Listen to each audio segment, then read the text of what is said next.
Thanks for being here. Subscribe to Cheating Stories Best, so you don't miss new stories. A reunion or a place to cheat on your husband? Today's story has a similar plot. Enjoy it! This is my story, the story of my life and how I ended up here, in this place that I never thought about. But I am here. All writers write about what they know, and this is who I am and what I do. There is no great American novel in my future. I'm not that inspired, and I'm not that narcissistic. I've done my share of freelance work for some mid-sized and more established publications. I've published a few essays, a few exposés, and a few satirical articles. You may have read them, but most likely you haven't. This job is interesting, exhausting, and rewarding, but it doesn't pay my bills. Quite often, these articles are simply a labor of love. The hours of research alone erase any notion of making money as a writer. It's almost like you work 40 hours a week and get paid for 5. This may be enough to survive, but not enough to truly live. Writing guides is how I make a living. I don't write instructions, I write manuals. So you may be angry as you build your IKEA furniture, but you won't be angry at me. No, I'm contracted to write employee manuals, software manuals, and other materials to promote what people want other people to do. Sounds simple, but that's not true. People tell me how something should work, and I put it on paper so they don't have to. Then they pay me, and quite well. I can promise you that if you can do this, write something that explains the process clearly and completely, you will be able to find a job. There's a lot of it out there. It's not glamorous. There are no long hours spent in a coffee shop where you, like a beatnik, ponder the meaning of life. There are no awards banquets, book signings, or promotional tours. I got a contract, I spend time with people, I find out what they know and what they want to say, and I write it down. Then I leave. I spend most of my time alone, with only my laptop for company. I am a writer, the most boring in the world. This was not my dream job. Hell, I didn't even know this was a job. This is definitely not what I thought when I studied economics and statistics in college. To be honest, I didn't know what I wanted to do after getting a degree in one of these fields, but it wasn't this. I started making a living as a writer quite by accident. Exactly a week after starting my first real job, I made my third mistake when I tried to sign up for company benefits. I tried to follow the benefits manual that was given to me during employee orientation. I didn't think anything of my first 2 mistakes, I just redid the documents. But the third mistake drove me crazy. I was confident that I had done everything right because I had been extra careful after being embarrassed by the first 2 mistakes. My indignation led to a conversation with the HR manager, which ended with a challenge: if you think you can write it better, be my guest. That's what I did. Over the next weekend, I rewrote the sections of the manual that led me to the mistakes. This resulted in a rewrite of all orientation materials, which led to revisions to other departments' manuals. This led to a recommendation from our COO to one of his golf buddies, which led to my first contract, which led to my career. And 15 years later, I still haven't used any marketing other than word of mouth. All the difficult decisions in my life have come at the most inopportune times. Why do the really hard decisions and the really hard work always come at a time when you are least able to fully focus on them? When I crested the hill, the view was exactly as I remembered it. To the south rose a mountain range lushly covered with green pine trees and strewn with autumn flowers, such as only aspens have. The river snaked through the valley below me, and the highway followed its every bend. To the north, jagged rock formations dotted the otherwise sloping plains. And then there was the sunset. I've been to almost every state in the U.S. and have never seen a sunset that could compare to the sunset in the Rocky Mountains. Maybe it's because the air is cleaner or the altitude is higher. Honestly, I do not know. But on every clear day, the sky turns pink, red, and orange in a style not found anywhere else. I also knew, based on experience, that I still had almost 2 hours to spare. I could see the top of a mountain range that was not far from my destination. Perhaps it was a metaphor for my life. My destination seemed so close, it seemed like an easy trip, it seemed like it should take no more than 15 minutes. But I knew it would take much longer. The road seemed so peaceful and calm, but in fact, the path to the top was long and winding, and every turn of the road exposed you to greater danger. The higher you went, the longer it took to fall down, and you didn't realize it until you looked back to where you started. Now I understand this feeling much better. It was here, in this place, that I first realized that many things people consider grandiose are, in fact, meaningless. In an hour, there will be darkness, pitch darkness, a reminder that every person is alone and needs something to light their way. I've often tried to explain the difference between a night in the city and a night outside my hometown. It's hard to convey to people, and they don't really believe it. On Earth, where one city ends in the same place where another begins, the stars are simply erased. Here, the stars seem limitless. I paused for a few minutes to catch a reminder of how insignificant we and our problems are. My trip came at the best time of my life and the worst time of my life. There was no doubt that I needed a break. Life had become stressful and painful, and here, everything would be simpler, or at least less complicated. Or maybe it would just be a good place to hide and pretend my problems don't exist. This place, where everyone waved as they passed by and stopped to lend a helping hand when someone needed it, was good for that. It was a good place to hide. It was no surprise that my mother died. She refused cancer treatment. She wanted to be in her own home. She didn't need visitors. She wanted to be alone. Towards the end, we talked on the phone for a long time, until she became too weak and tired to carry on long conversations. Then we had short conversations until she lost the ability to speak. Then there were text messages until she was too weak to type. And then she died. As always, my mother was there to help me. It's amazing what you learn in the most unexpected places. I grew up in a town of 900 people. It was a place where I never fit in with society. However, it was the place where I was able to learn the most about life. For example, people make mistakes. Those who repent and correct mistakes are forgiven, and everyone moves on. Those who do not repent and do so are soon cast out in order to preserve the health and vitality of the rest of society. My mother often talked about forgiveness and the important things in life. Towards the end of her life, I also learned that each person is responsible for their own happiness. You are only as happy as you allow yourself to be, and you are only as unhappy as you allow other people to make you. Here in my hometown, people didn't have anything special. Most people were content with a home and friends and eked out a meager existence with a smile. But there were a small number of people who were never happy. They blamed everyone around for their problems. Such people were treated with tolerance, but usually, they were talked about after a deep sigh of "here we go again." I never intended to return to my hometown after graduating from high school. I knew it, my mom knew it, and honestly, so did everyone else. I wasn't shunned, but I never fit in with society. I was a child who constantly ordered books from big city libraries. I was the kid who took English, math, science, and history extramural because my high school didn't offer them. I was a fatherless child, one of two in my hometown. Don't get me wrong, the people there weren't stupid, in any case, in fact. If you needed to know anything about coal, methane, life on Earth, or how to be a good neighbor, there were experts everywhere. But the same group of people were not interested in pop culture or politics. They had never seen politicians or tour buses and therefore had no interest in the outside world or voting, for that matter. Most likely, it was hatred based on years of experience of politicians sending their sons and fathers to die in distant places and then bringing them back draped in a flag. And musicians selling albums at concerts dedicated to the same thing.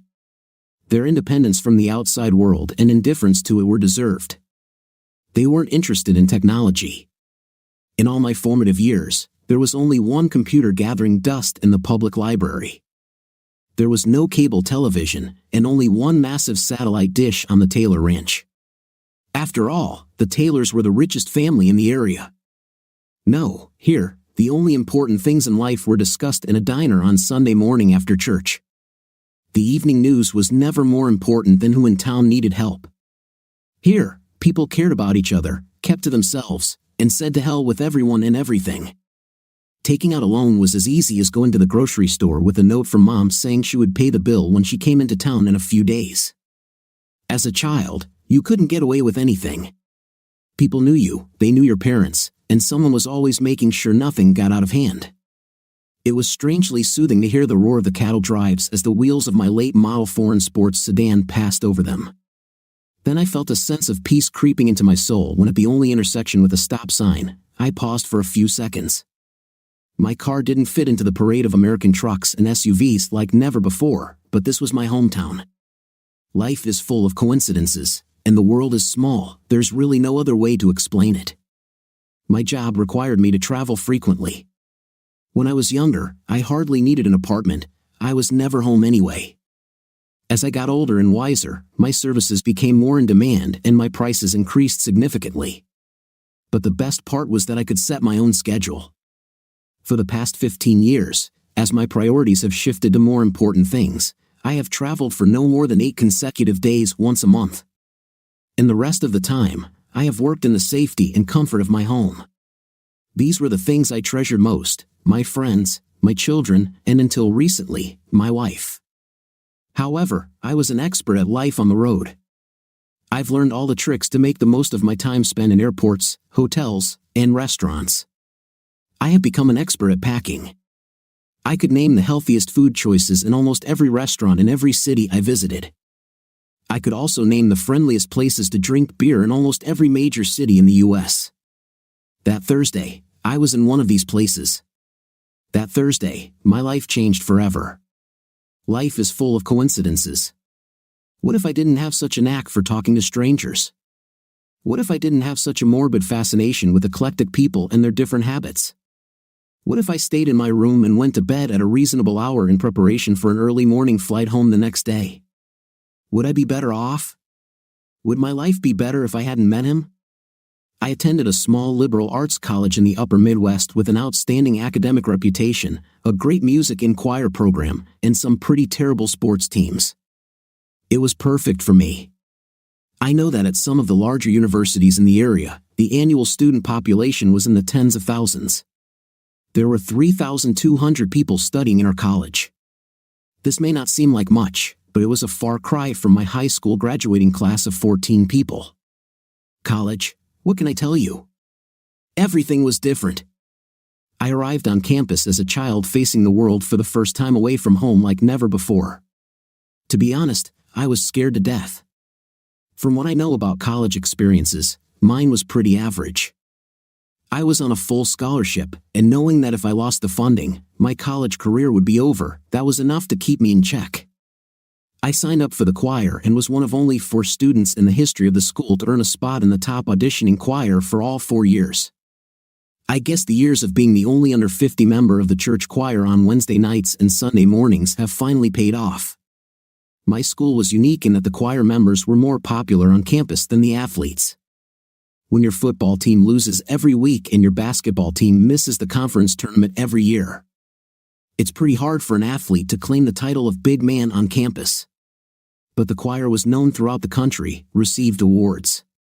And we performed to full houses during our annual tour. This may seem like an alternate universe where geeks take over the world, but for me, it was perfect. I thrived during my college years, and more importantly, I grew. Good grades gave me confidence, and my status in the choir provided me with a large group of friends for life. I wouldn't trade my 4 years as a student for anything in the world. College was where I had my first non-dance date.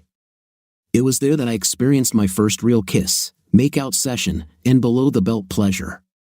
Don't get me wrong, this experience was gained during most of my first 3 years of study. I was not Don Juan, but I grew from a scared child into a decent-looking, confident young man. And it's not because of my increased height, which reached 6 feet 2 inches, it's not about wider shoulders or an improved bench press. It's not that it's become easier for me to talk to anyone about anything. This is not about the praise of my professors or my election as choir president. It wasn't actually any of those things, but it was when they were all combined into one complete package. College was also where I fell in love. Stacy Henderson was a sophomore and a new choir member. In her senior year as choir chairman, it was my job to welcome all new members. Our first meeting was supposed to be nothing less. It was supposed to be a quick afternoon meet and greet, perhaps over a cup of coffee, which I've done dozens of times. It turned out to be much more. Only once in my life have I felt so comfortable with someone so quickly. It was that day. After a few introductory questions, Stacy and I spent the next 4 hours exchanging life stories and getting to know each other. We had so much in common that it was almost creepy. But I liked Stacy from the very beginning. We didn't start dating right away. In fact, we never started dating at all. I liked Stacy so much that I always made sure she was invited to any event. I had a big group of friends, guys and girls, and we were always up to something. I just made sure it was on. After some time, she became a full member of the group. Stacy was the daughter of an Air Force pilot and part of a military family. Her father died during a training exercise the summer after graduating from school. I didn't remember anything about my father because he died in a motorcycle accident when I was 2 years old. She was an only child like me. She never felt like she fit in with the kids from the families on the many military bases she lived on. She has always been a little more academically advanced than her peers. I could understand her. She was a long way from home, although she was just one plane away from her home in Anchorage, Alaska, which coincidentally was only an hour's drive from my paternal grandparents' home near Palmer, Wasilla. They both died before I met them, but I heard stories from my mother about the family's stone quarry located far to the north. During our first semester studying together, Stacy became one of my closest friends, perhaps the closest. That's how we started.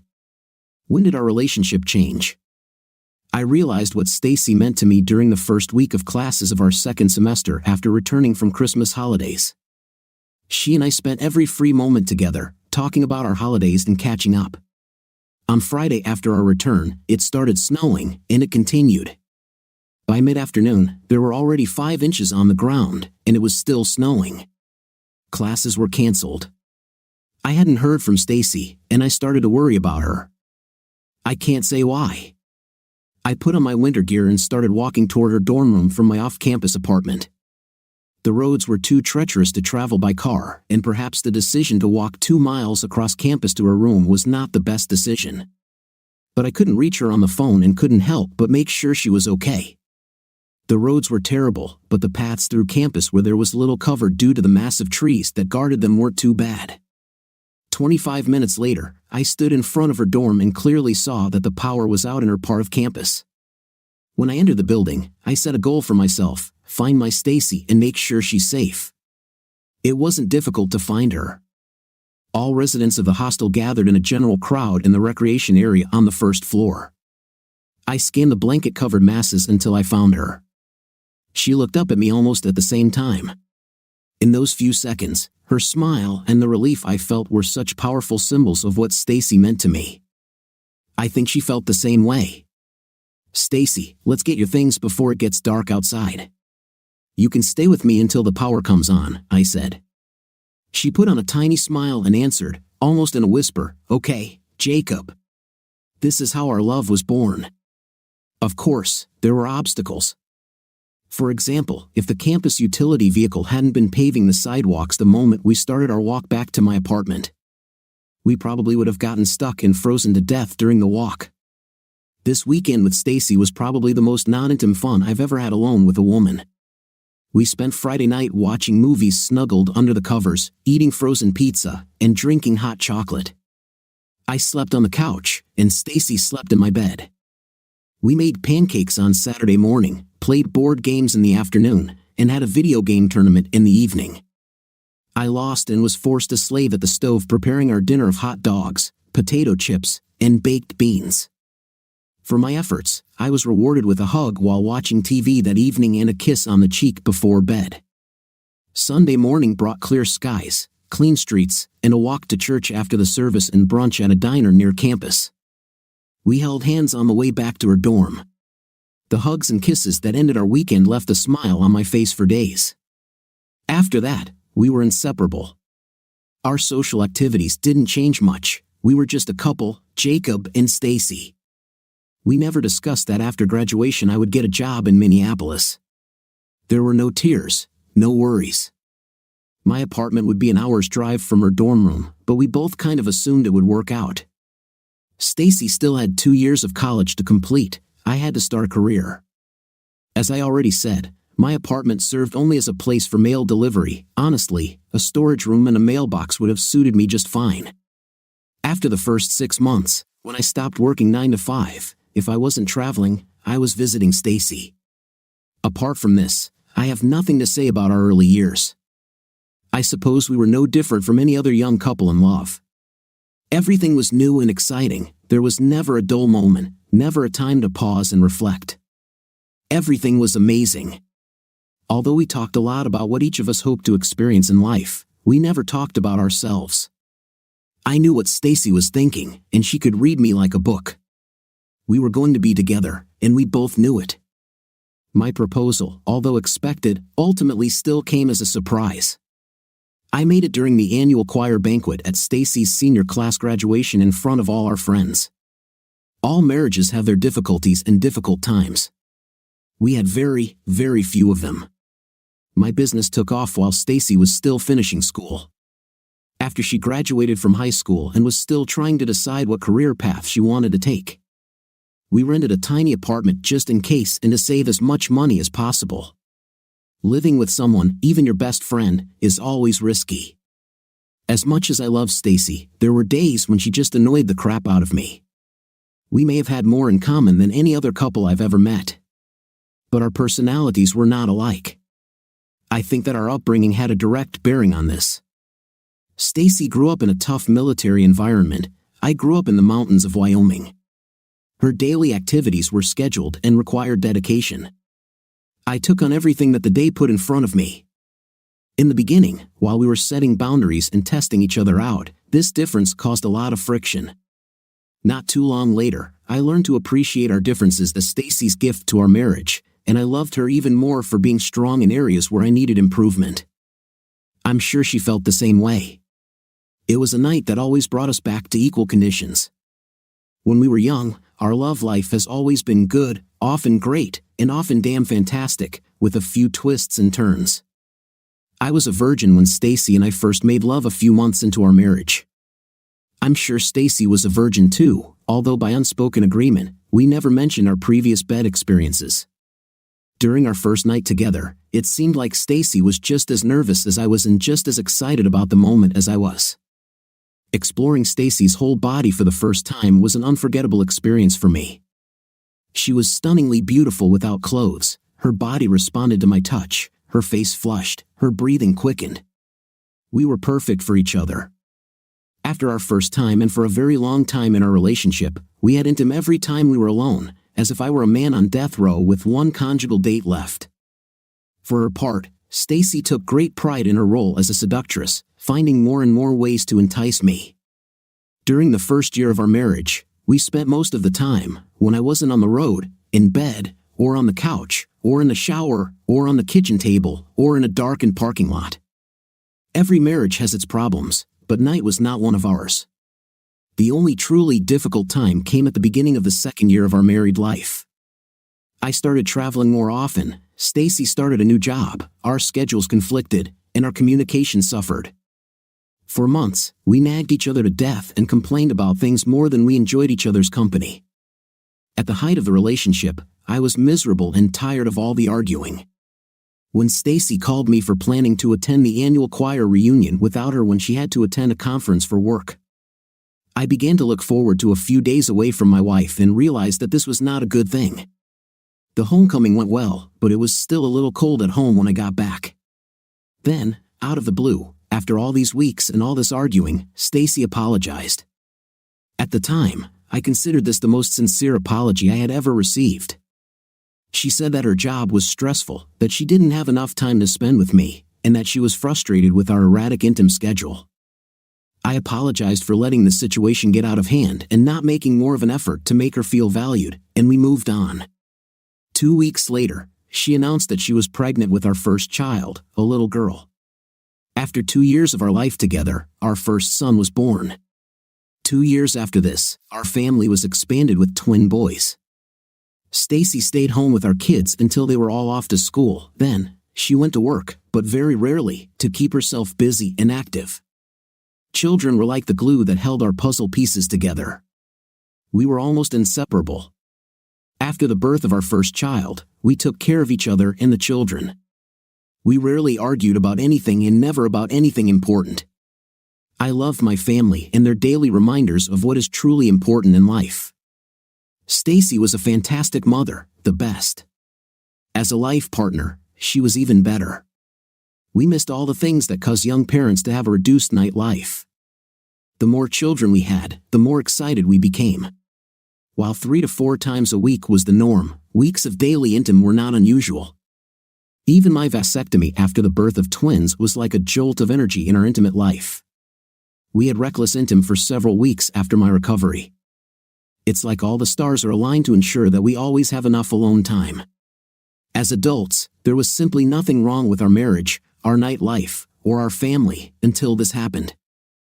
I truly believe that it was our constant flirting that led to all this intim. The more Stacy did for the family, the happier I was. I kept sharing these thoughts with Stacy when I was around her. I had no filter on my thoughts. If her food was delicious, I told her so. If I thought she looked hot in her new outfit, I said so. My mind was constantly filled with thoughts of Stacy and her family. If I came up with a smart idea, I would write it down and give her the note later. If I saw her favorite chocolate bar or flower or anything under $20, I would buy it for her and surprise her. Someday she was the same with me. It was great being in love with your best friend and constantly hearing how much he loved you and how much you turned your partner on.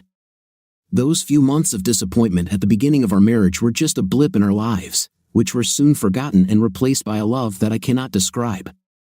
If you are a father, you know what I'm talking about. You loved your spouse before you had children, but you treasured her after. You admire her inner strength as a mother and love her children unconditionally. This is the most amazing experience on earth. For 15 wonderful years, this was my world until it stopped being one. I'm not an expert on cheating wives. You can take it to the bank, approve it, and cash out any amount of money.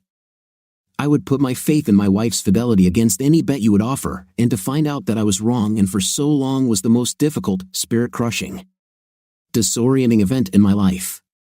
If this has happened to you, I cannot compare my feelings with yours. I can only assume that everyone's experience is different. If this hasn't happened to you, consider yourself blessed. All I can offer are the thoughts that ran through my head and how over the course of 7 days, my entire outlook on life changed. At first, there was shock. From the moment my mind connected the reality of what I heard and saw with my life until I woke up hours later on the floor of a hotel bathroom, my body was on autopilot. I remember exchanging business cards with Robert Paulson. I remember shaking his hand and not wanting to do it.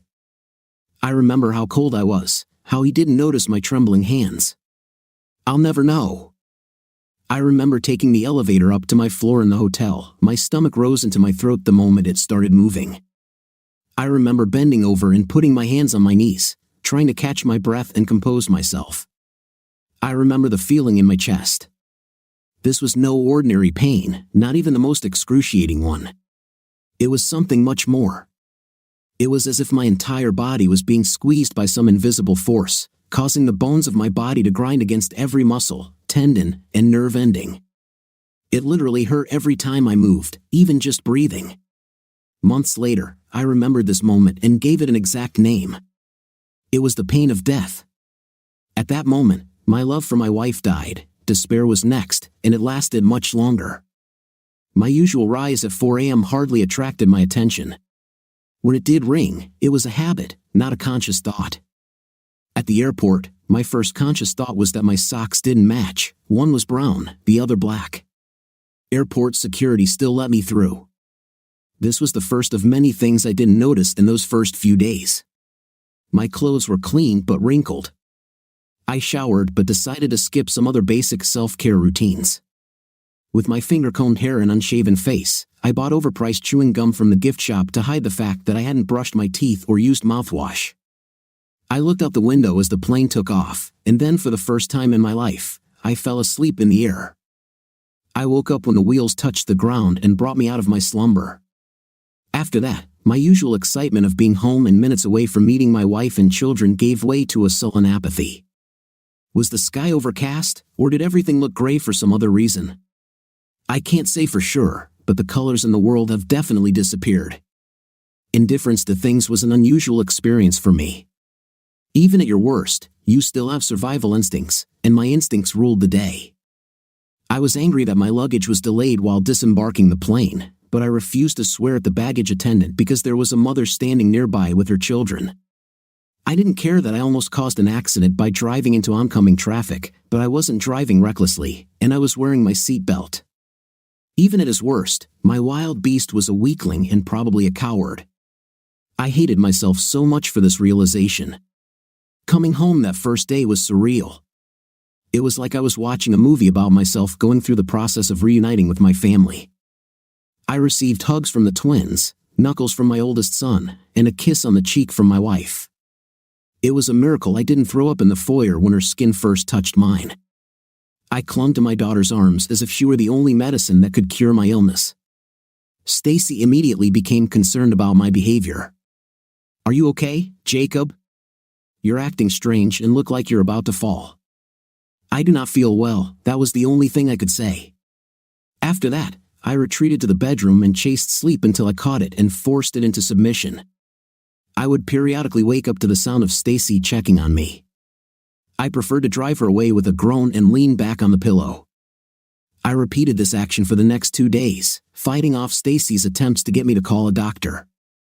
The fact that at times she barely left my side and seemed genuinely concerned about me did not console me at all. And then my mother died. Sitting at a bar and sipping beer was nothing new. It was nothing new to have a fool sitting next to me, talking about his success in business, his charmed life, and how good he was as a lover. Robert Paulson was no different from hundreds of other boastful idiots I've met at the bar. He was a little older than he wanted to admit, a little out of shape than he wanted to believe, and not nearly as charming as he thought he was. What I always admired about guys like him, and in places like this, is that their behavior was always supported by circumstances. I sat on a bar stool to have a beer. Robert Paulson was here to find someone to have a night with. Guys like me changed into business attire, just not caring what they looked like as long as they were comfortable. Robert Paulson loosened his tie but wanted to be considered successful. The suit, the watch, the keychain with the strategically placed automaker logo, all this was designed to entice. "Hey, look at me, I'm fine." His speech was predictable. He acknowledged just enough of the conversations going on around him that it allowed him to flip the script and shift the focus to himself and how wonderful he was. The funny thing is, if Robert Paulson had been alone, and most of the time he wasn't, he would probably have succeeded in his quest because the women who showed up here were single. It didn't matter how beautiful or smart or affectionate they were, if they were here alone, they were looking for Robert Paulson. For me, these places were a great place to experiment without any risk. In my job, the faster I could get people to actually talk to me, to tell me their real story, the better. The bar was a great place to practice, and Robert Paulson was my next lab rat. So we chatted. I let him spew a few lies about the success he had achieved and gave him a few compliments. I threw his ego a bone by telling him that the hot blonde at the end of the bar had been looking at him for the last hour when in fact I thought she was looking at me. Then, just as I had hoped, it happened. Robert Paulson opened up to me. He was twice divorced, lonely, and tired of working on the road. He couldn't understand how his life had ended up like this, a revolving door of meaningless intimacy and loneliness. He was no different from the others, and I was able to find out his real story. After finishing my beer, I usually ended our conversation and returned to my room. Normally, I would have refused his offer to drink more, but I didn't. There was something so familiar about him, although I was sure that our paths had never crossed before. For some reason, I just couldn't leave. So, I politely answered his questions about my job, my family, and where I was from. I could pinpoint the exact moment when he became wary again. I knew that when the false bravado returned, I would hear another "I slept with that hottie once." I didn't know that his confession would have any effect on me, but it had an impact. I listened to Robert Paulson brag about how he once slept with a married woman in St. Paul a few years ago. I watched as he searched his brain for her name among the lists of his other conquests. Was it Lacey or Tracy? He couldn't remember exactly, but she had clearly left an impression. He described her body as if he were looking at a photograph of her. He recalled his 2 lust-filled days in the conference hotel with the biggest he had ever met with great thoughtfulness. Yes, man, this woman was the biggest I have ever dated. Lacey from St. Paul via Alaska, best night of my life. Did my life really end when he raised his glass and drank the rest in a mock greeting, or did it just seem to me? The death of my mother unsettled me for a while. My unhealthy thoughts were replaced by the need to make decisions regarding my mother and her possessions. It took me about 5 minutes to decide that I was going to my hometown. It only took me 4 to decide that I would go alone. Any person without remorse would attribute my emotions and unstable behavior to illness and grief from the loss of my mother. But my wife watched my actions as if she were watching an animal in a cage on the verge of escape. My miraculous recovery from the illness did nothing to console her. For most of the next 36 hours, I basically ignored her to attend to more pressing issues. But that didn't mean she didn't have the opportunity to drive a stake through my heart one more time. I walked back to the bedroom from the living room and collected the documents needed to complete my mother's case. She sat on her side of the bed and whispered into the phone, "He knows." I do not know how. What should I do? I went down to the kitchen to drink a glass of water, then I went back to the bedroom, making as much noise as possible. Stacy was in the bathroom when I arrived. If the number on the phone when I pressed redial had been Robert Paulson, I think I might have killed her. I have already dreamed several times about how I do exactly this. Would it be better? Honestly, I don't believe the answer to this question is yes, but I won't lie to you and say I haven't thought about it. Sometimes, when you think about the person you love more than anyone in the world, and you hope beyond all hope that you can kill her, make her suffer, and not get caught, what does that mean? Thinking about Stacy made me angry. Being angry at Stacy made me incredibly sad. Sadness made me sad, and frustration made me think about my dilemma and back to Stacy. It was a revolving door of pain. In fact, it is doubtful that I would ever be able to take another person's life. I'm just not wired that way. I've never been in a fight in my life that was more than minor pushing and shoving. And I know that some of you who were not in my shoes at the time listening to this think that only a crazy person would even think about such a thing. I honestly don't care what you think about my train of thought. My wife is alive. Judge me on this. Shockingly, learning that the phone number belonged to her best friend Trisha made me feel even worse. My devastating problem, the worst thing that ever happened to me, wasn't even a secret. It was the perfect trio of knowledge: Stacy, Trisha, and Robert Paulson. I pretended to be asleep one last time and waited for the familiar sound of my wife's breathing to make sure she was asleep. I paused, remembering that I used to find comfort in recognizing that sound, no matter the stresses of my day. I could always count on my wife's nap to remind me that the troubles were behind me and that a new, uneventful day would arrive in a few short hours. That night, it didn't matter. I grabbed my still-packed travel suitcase and headed to the kids' rooms to take another look at them before the trip. They grew so fast, they were such good kids. I paused for a second at my daughter's door. She was a teenager. My princess had grown into the beautiful young woman I had always dreamed of. She's sure to break hearts, through no fault of hers. Mine will come first. As I walked out the door, I left a note: "I'm going home to sort out my mother's things.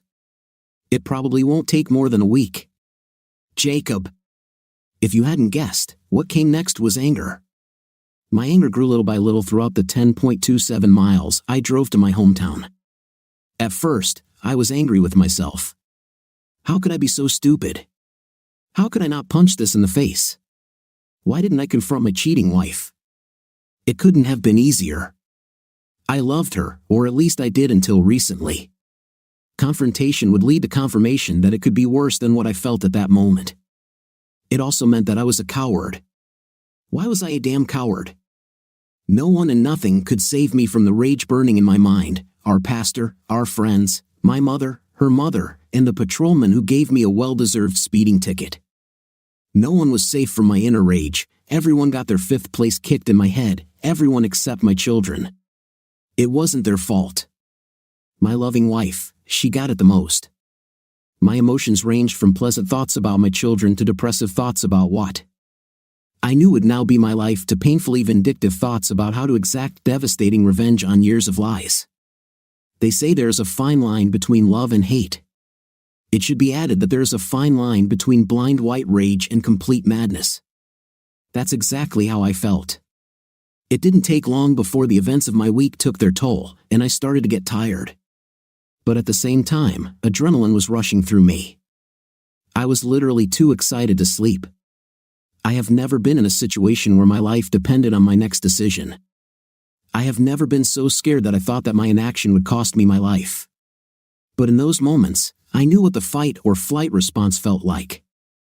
After it had dragged on for days, luckily, the distance seemed to calm my nerves. I stopped 3 times during the trip to get gas, eat, and take a nap in the car. I finished the trip in just over 23 hours, exhausted and depressed. My hometown hasn't changed. The people were basically the same. There were a few newbies, some oldies, and even a few people I'd always hoped to never see again.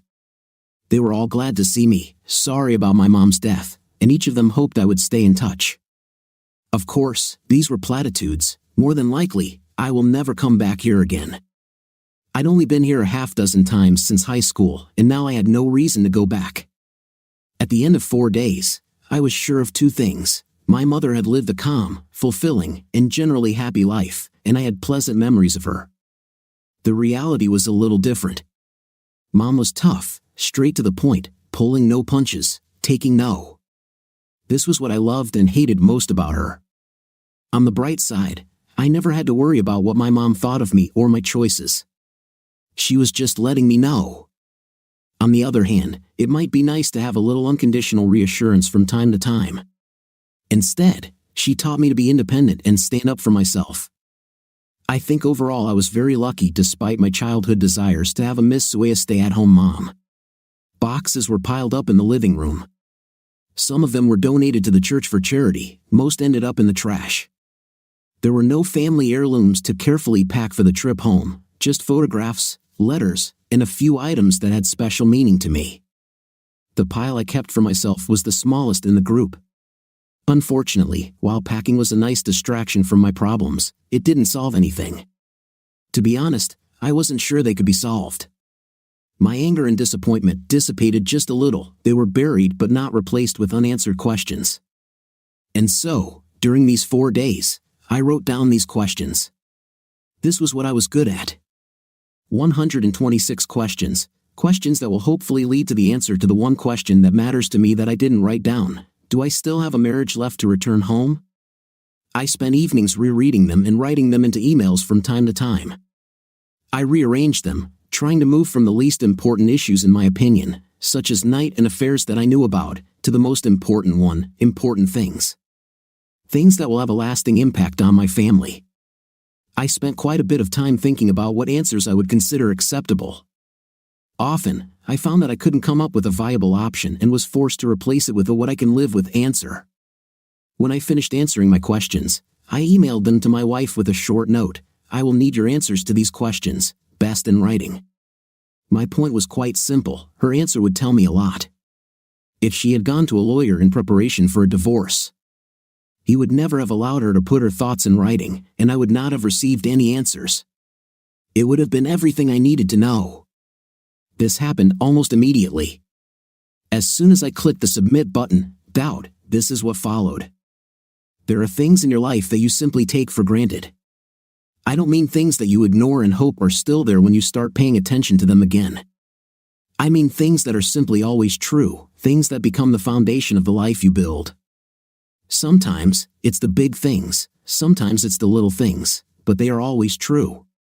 Your mother loves you. No matter what stupid things you have done, you can count on it. She will bring you comfort in difficult times. There are a lot of them. The sun will always rise in the morning. The tax inspector comes every year. Your children are yours. If you are not a father, then this next part may not be clear to you. The very first moment you hold your baby in your arms, you begin to dream. You dream about what you hope your child's life will be like. You hope that you can achieve this dream. And every day, you have a new goal, a new task, a new life for which you must be responsible. And regardless of any trials and tribulations, you are rewarded every day with the love of a child. You are someone's hero, someone's protector, someone's whole world. Little by little, day by day, their world expands. Then, you begin to realize the mistakes you made yourself and try to protect them from the same pitfalls. Then, Your children make their own mistakes, and you help them recover and comfort them. It's hard work, and there's no break. This is the definition of full-time, and it's worth it.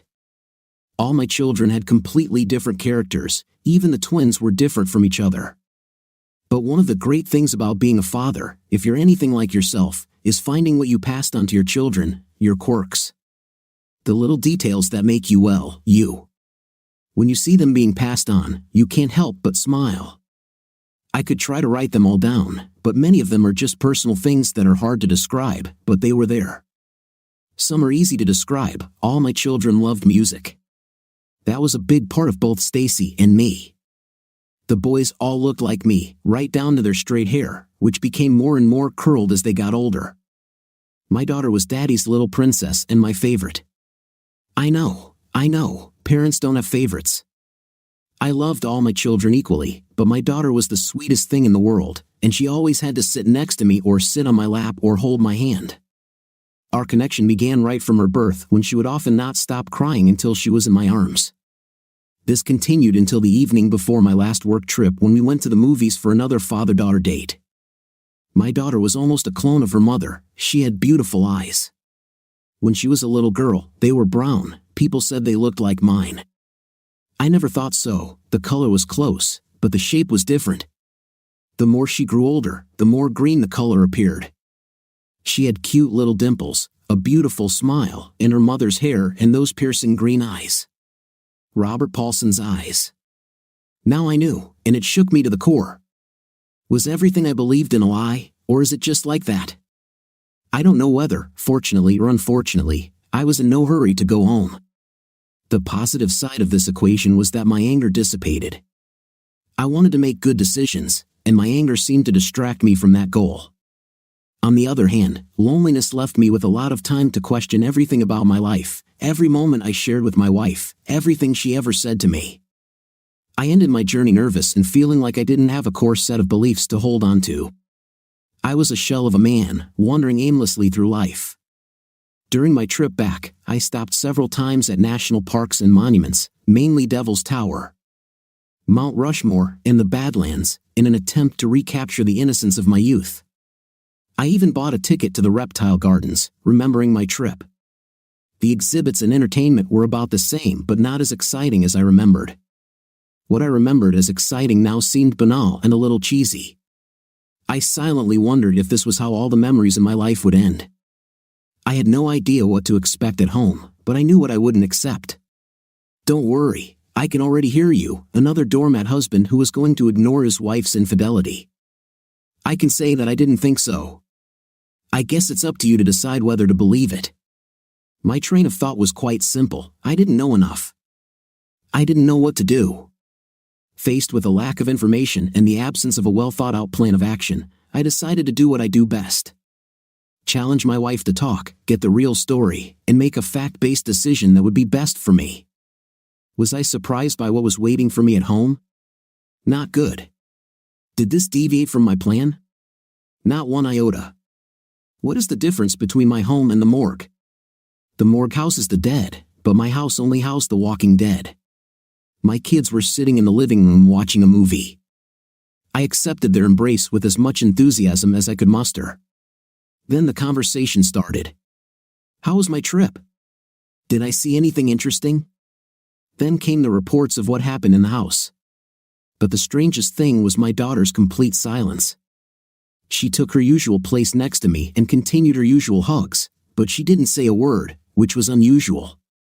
I talked to the kids for a few minutes and then headed to the kitchen to get a glass of water. My daughter followed me. Something is wrong with Mom, Dad. She has barely left your room since you went to Grandma's. Okay, sweetie. Thank you for telling me. I'll go check on her in a minute. Our first meeting was not what I expected. Damn, who am I kidding? I had no idea what to expect. Stacy looked terrible, her hair was a mess, and it was clear that she had been crying. Our bedroom smelled like something had died. She was surprised when I entered the room and, for some time, maintained an awkward expression on her face. While we sat in a long silence, a few minutes later, Stacy walked over to the bedside table to pull out some papers and began handing them to me. My heart began to pound as I thought about what she could give me. I sighed when I saw that they were handwritten answers to my questions. I looked at them for a minute, then folded them in half and placed them next to me. I'm not sure I can adequately describe my feelings at that moment. These were feelings that lasted for years. Perhaps they are best described as contradictory. Did I love Stacy? Certainly. Did I want to punch her in the face? Yes. Was I ever going to do this? Never. Her first question could have been any of 1,000 important things that were running through my head. I truly believe that if her first question had been any different, things might have turned out differently. I'm not sure what you think of me. I don't mean to be dismissive, but I know I wouldn't have cared then, and I'm not sure I know now. I just know that there was an absolutely perfect set of circumstances that could have saved my marriage. Her question might have been the only thing that could have broken them. How did you know, Jacob? I didn't want to end my marriage. My whole world, friends, work, sense of self-worth, revolved around my marriage. But from everything I learned and heard, that one question hurt almost as much as anything else. Honestly, I don't think it's important, and frankly, I'm shocked that was the first thing that came out of your mouth. We sat in silence for a long time before she spoke again. At least the next questions were better. What are you thinking about, Jacob? What are you going to do? I have absolutely no idea. I just sat there for a long time together in the room alone with your thoughts. I then stood up and left the room, returning to spend the evening with the children. After the kids went to bed, I spent the first of many nights in the guest room. Was it irrational to be angry that I had made the decision to not sleep in my own bed? Maybe. Unfortunately, this was just the beginning. I spent the next few weeks next to a frightened Stacy. She carried out all her daily tasks with such care, as if her life depended on it. She was eerily quiet and literally jumped every time I spoke. Even this drove me crazy. Am I now some kind of wife-beating maniac? I read my wife's confession 10 days after she gave it to me. I will not list the entire list of her answers. There were only a few that were very important to me. Jessica is my daughter. No, she is not your biological daughter, but she is your daughter in every other way. Please never doubt this. If not, how long have you known that she is not mine? I always suspected that this was not the case, but I hoped that it was. I knew for sure after a 3-month checkup when I was told her blood type. I would have found out when she was 6 anyway. If you knew she wasn't mine, why didn't you tell me? I was afraid that you would leave me. I'm still afraid, in fact, terrified. Who else knows? My mother and Tricia. I don't know for sure, but based on several conversations, I'm convinced that your mom knew too. How many more times have you cheated on me? Once, just once. I swear on everything that is dear to me. I had answers to the questions I asked, but I still didn't know what I wanted. My choice was quite simple. I could have stayed married to Stacy and lived with the feeling that someone was stabbing a knife into my heart every day. I could have divorced her and started over, feeling like I had shot myself in the head. Which would you choose? You probably know. You are absolutely sure. I didn't know, and I wasn't. And so we lived for several months in awkward silence until the day Stacy found me alone. I don't remember the exact set of circumstances that led to us being left alone without children. I know I studiously tried to avoid being alone with Stacy, but it happened. Jacob, we need to talk about this. We can't go on like this forever. What makes you think that I even want to continue, let alone talk about it? Don't say that, Jacob. It was so long ago. A whole life has passed since that weekend. You don't want everything we've built together to go down the drain because of one stupid weekend. Whole life? This sounds right. There is something good in this, damn it, Jacob. You must talk to me. At this moment, I lost my temper. Honestly, I don't remember ever swearing at my wife or even raising my voice at her. Our arguments, even at our worst, were more passive-aggressive silent arguments. But I just couldn't take the pressure anymore. Great, do you want to talk? So speak. Talk to me about your stupid weekend. How would you describe it? I heard a fantastic summary from your buddy. Tell me all the juicy details. How was that for you? Did you like it? Did you enjoy humiliating me? Let's talk about it. Stacy pulled away for a moment but eventually continued. That's not what I wanted to talk about, Jacob. I wanted to talk about us. Oh, well, excuse me for thinking I was entitled to some answers. I guess you're used to being the only one in the know. Oh, wait, right, it wasn't just you. You shared your dirty little secret with your mom and best friend. Maybe we should start with this. Can you tell me, my loving wife, why I deserve so much less attention to the state of our marriage and the consequences of your actions than your mother? I tried to do what was best for you, Stacy. You did what was best for you, not for me, not for us, only you. So don't tell me what we should talk about, Jacob. I heard he said you were the biggest he had ever met. The biggest that ever walked the face of the earth, the best intim of his life. So, tell me all about it, darling. Stacy sat with unshed tears in her eyes, her mouth open, the color draining from her face. I did not care, so I looked her straight in the eye and whispered, next time you sit in front of me asking me to talk about us, be prepared to tell me the truth.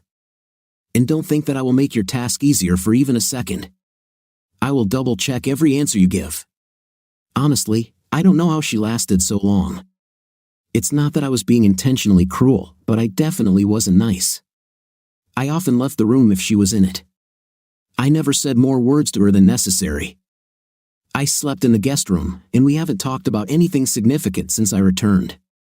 This went on for several months. I was considering the possibility of divorce. This was the path I was leaning towards, but at the time, it would have been devastating, both financially and professionally. Then there were my children. I couldn't bear the thought of being separated from my children. I didn't want to be a part-time dad. I just wasn't in the mood for it. So I had very little choice left, so I decided to try to make the best of an unbearable situation. Don't worry, I can still hear you. Another wimp husband? It wasn't like that at all. There was simply no clean break, so I did what I had to do. I took a long-term approach. It's hard to describe the madness that my life has become. I felt trapped in a world of lawyers and their talk about asset protection. The joy I felt being around my children and the rage I felt every time I thought about what Stacy had done to my life. But I also missed her. I missed our closeness and carefree lifestyle. I missed the time when everything in my life was in place and stability ruled the universe. What was it like? It was like I was a severe diabetic with a chocolate fetish. One wrong step, and you could literally die. But every day, someone puts in front of you for breakfast a piece of freshly baked chocolate cake with chocolate cream cheese frosting and a scoop of chocolate ice cream drizzled with chocolate sauce. You have to find the willpower not to eat it. You know there will be dire consequences if you do this. But you can't shake the fact that deep down you want to throw away your fork and spoon and dive face first into your plate. There were times when I returned to delirium. The fact that Stacy's mother and Tricia didn't even look me in the eye when we first met completely freaked me out. They lied to me for years, keeping the secret over my head.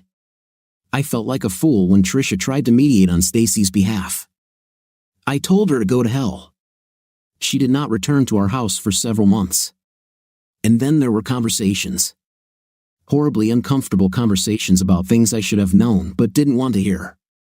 Conversations that almost always ended with Stacy in tears because as much as she believed that these conversations would help us reunite, she could hear the anger, disappointment, and pain in my words. You should know how much I love you. You know this, right? Certainly, and I know that you love me too. It just has to be true. I love you very much. Almost as much as I hate you. Then there was her big confession about how she dated Robert Paulson. He wasn't that good. She had had a little too much alcohol and was already irrationally angry with me. She made terrible decisions that she immediately regretted. It wasn't as bad as I thought. Did you do anything with him that you never did with me? The list of things I discovered with my wife shrank dramatically after she finished. The things I thought we shared exclusively and discovered over our years together were simply shattered. It was just a night, right? The most pointless part of any real marriage? Yes, she said. That too. So why did you repeat all your terrible decisions on the second night? She didn't have an answer. Did I really catch her in another lie? Who knows what expression was on her face? Hard to say. But after years of thinking I understood how to read my wife, I was as lost as a stranger meeting her for the first time on the street. Stacy's next attempt at reconciliation was what I expected, or at least should have expected. She knew I would be horny. 6 months passed, during which we took long showers and slept together. A day or two was the longest I've ever been away from the road. Almost every day, she tried to make small talk with me, but I usually refused her.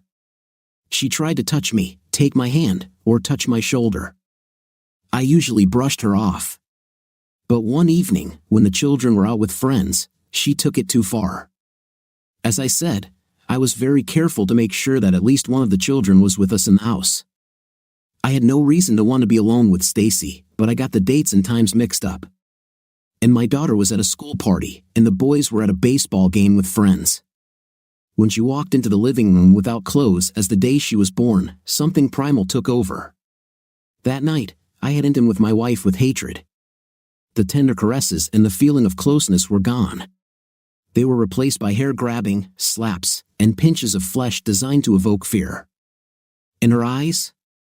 I didn't pay attention to our mutual satisfaction.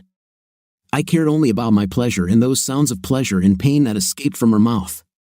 Normally, I would have been worried that I had gone too far, but that's not true. I know I didn't care. I finally left her on the floor to shower and go to bed. The lack of noise when the children returned from their walk was the only sign that it had moved. The next day, I was surprised to see a look in her eyes that indicated she thought we were in a better place. I put an end to these thoughts a few hours later. I think he was right. You are a. She didn't answer. Thus began our years of uncomfortable proximity. After some time, our lives returned to a normal, albeit somewhat painful routine. After a few more months, the children stopped asking if everything was okay, happy to receive a huge amount of attention from both Stacy and me. I found peace again in being in the same room as Stacy when we weren't alone. Sometimes we chatted about meaningless things, sometimes we talked about us and our marriage. I tried my best to forgive and forget. I'm not just pretending. After almost 4 years of hell, my preparations for divorce were complete. My business, my assets, a large nest egg, everything was protected and awaiting my decision. It helped me get rid of the feeling that I had a gun pointed at my head and was forced to make a decision that was not in my best interest. Then I started doing almost daily research. Marriage problems, forgiveness. If there was a book, article, or something written on this topic on the internet, I read it. Artistic and non-fiction literature. If there was a film about betrayal, I watched it. In fact, Stacy and I watched it together. It was a story about a supposedly happily married woman who accidentally meets a young lover on the street and their short whirlwind romance. In the end, her husband killed her lover, and they seemed to have reconciled, although the ending was somewhat murky. Stacy quietly sobbed throughout the entire film. It didn't bother me at all. Then I realized that I was so desensitized to these feelings that I didn't even get angry when my wife cheated on her husband. I didn't feel anything. So I started seeing a therapist a few months after this. Stacy and I began marriage counseling. Like I said, I really tried. Our story was simple. My wife cheated on me once for 2 days. Stacy only loved me and no one else, and she made a terrible mistake. I verified her truthfulness on all these issues and believed her. My daughter's biological father was my wife's lover. I love my girl with all my heart, and that hasn't changed one bit. But I couldn't get over the years of lies. I tried, but I couldn't. I was stuck in purgatory, wanting to move on and maybe move on, but unable to do so without the thing I treasured most in my existence. Months and months of repeated discussions didn't do much for our awkward relationship. To be honest, I felt that my sessions with both therapists were basically a waste of money. But conversations, experiences, and explorations of my thoughts and memories led me to a revelation. It came to me during a session together when I was encouraged to find the strength within myself to truly forgive my wife.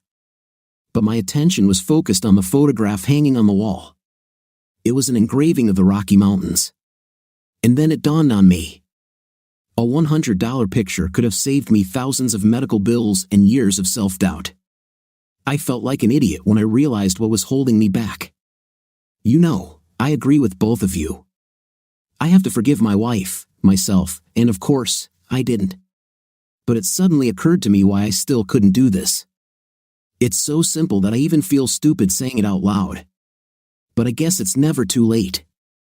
Stacy, I will never forgive you because in all our long conversations about saving our marriage, you never, not once, asked for forgiveness. Those who sincerely repent make amends and receive forgiveness. And again, my mother helped me. She spoke these words shortly after she had recovered from the shock of my statement and realized that it was true. But I think at that moment, she knew, even if subconsciously. I'm sorry, Jacob. More than I've ever been and more than I'll ever be. I'm really sorry. After that night, Stacy and I lived together for another 6 years. We were roommates and sometimes at night, but the love that filled our souls truly died that night in my hotel room so long ago and so far from home. Eventually, I was able to tell Stacy about that evening without feeling sick to my stomach. During this conversation, we were perhaps the closest we came to understanding each other. Her betrayal and my discovery killed our love, and no matter how hard we tried, we would not be able to rekindle the passion of our youth. We would not be able to grow together as partners into old age. We never talked about it out loud, but she knew. My final epiphany came when the twins were juniors in high school. They were doing some kind of science project, and I watched, never ceasing to be amazed at their ability to communicate without words. One of the boys filled a large beaker with some clear solution, another placed 1 drop of another blood-red chemical there. I sat and watched as this tiny, insignificant drop of liquid contaminated the entire solution. It worked its way through the clear liquid, and eventually, the entire beaker turned pale pink. No part was left untouched. I thought this was an appropriate metaphor for my life. One lie, 1 2-day period, infected my entire life. Nothing was left untouched. Memories of my marriage, relationships with my children, my intimate life, one lie infected them all. And although my anger subsided over time, a subtle trace of mistrust remained on everything in my life. I just couldn't get rid of it, no matter how hard I tried. When I finally decided it wasn't worth trying, I just lived with it. When that didn't work, I gave up. I don't know why Stacy stayed. I stayed for the children and the memories I will cherish by being the best father I could be.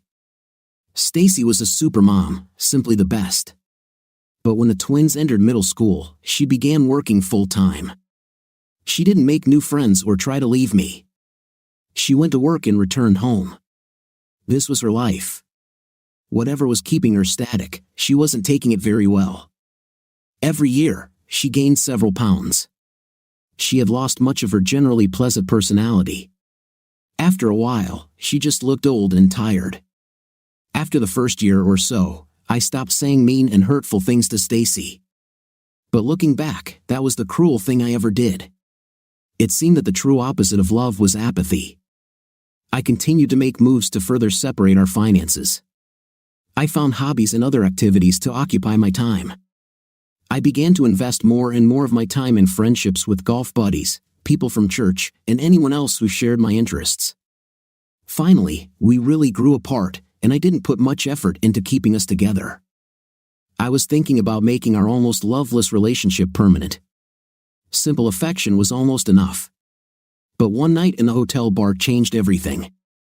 A night of unbridled passion among single people made me realize it was time to let her go or grow into the person I never wanted to be.